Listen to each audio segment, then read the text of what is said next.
I greet you in the name of Jesus. There are moments when numbers stand out. I've been reminded as I was preparing that the Lord wants us to be free. But there is a number which stands out, like the number 46664, the number of Nelson Mandela's prison number. That number stands out because all of us remember Mandela was a great man. And Mandela was offered many opportunities to walk out of prison. And he refused to walk out of prison because for him he said, prison is still prison outside the prison unless the conditions outside the prison has changed. So he would rather stay in than go out and remain a prisoner when walking the streets.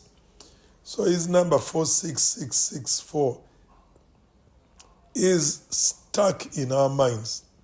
There is another number in Ezra, a number 42,360, which is in Ezra chapter 2, verse 64.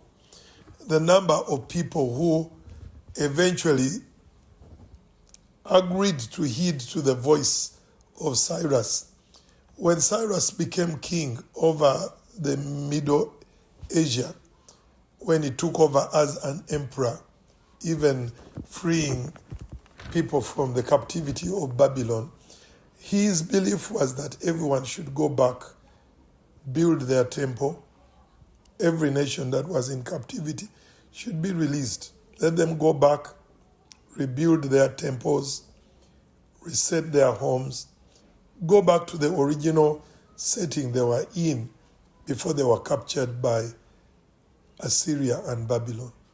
So he opened the door.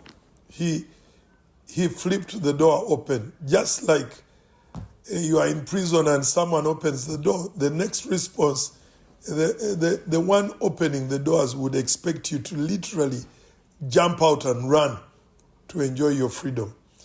But when Cyrus gave Israel the liberty to go back, to rebuild Jerusalem, the number that stood out to go was 42,360. Those are the ones who enjoyed the prime of being set free. Others remained behind because they were held back by the straps of the captive life. They are like broiler chicken. You release them, but they don't move because the straps of bondage are still holding on to them. Some people suggest that there are many reasons why some never wanted to leave Babylon. Number one, Babylon was very comfortable. The city was well built. One of the wonders of civilization by then. Even one big wonder, the Hanging Gardens were there. Wonderful scenario. So bondage can be even more colorful. Sometimes people enjoy their lameness because they beg for money. People enjoy their poverty because everyone knows I'm poor, therefore I cannot work, I receive handouts. We kind of get conformed to the bondage we are in. So some Israelites did not move. Why?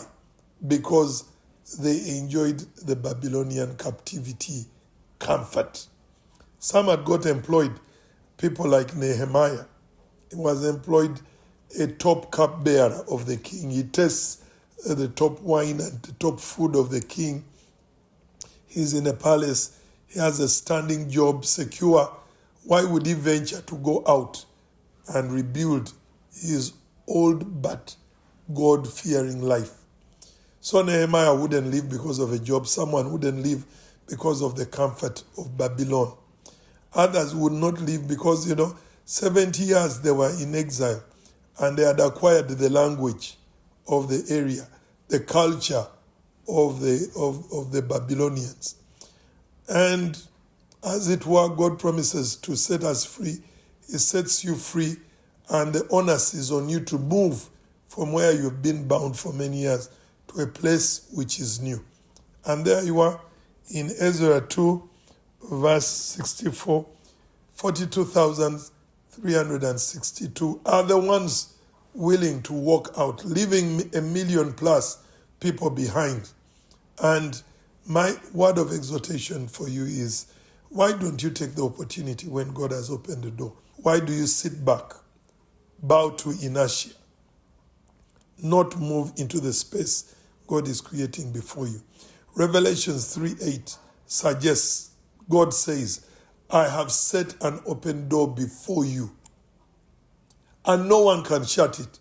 So the onus is on you to walk through the open door. But the verse again says in 3:8 that you are weak. And there are times when someone can be weak. But I think we need to dispel the spirit of laziness, weakness, when doors have been opened before us. My call to you, my encouragement for you is that seize the moment, like those 42,360 Jews who picked up their stuff and went ahead to repossess Jerusalem. God bless you.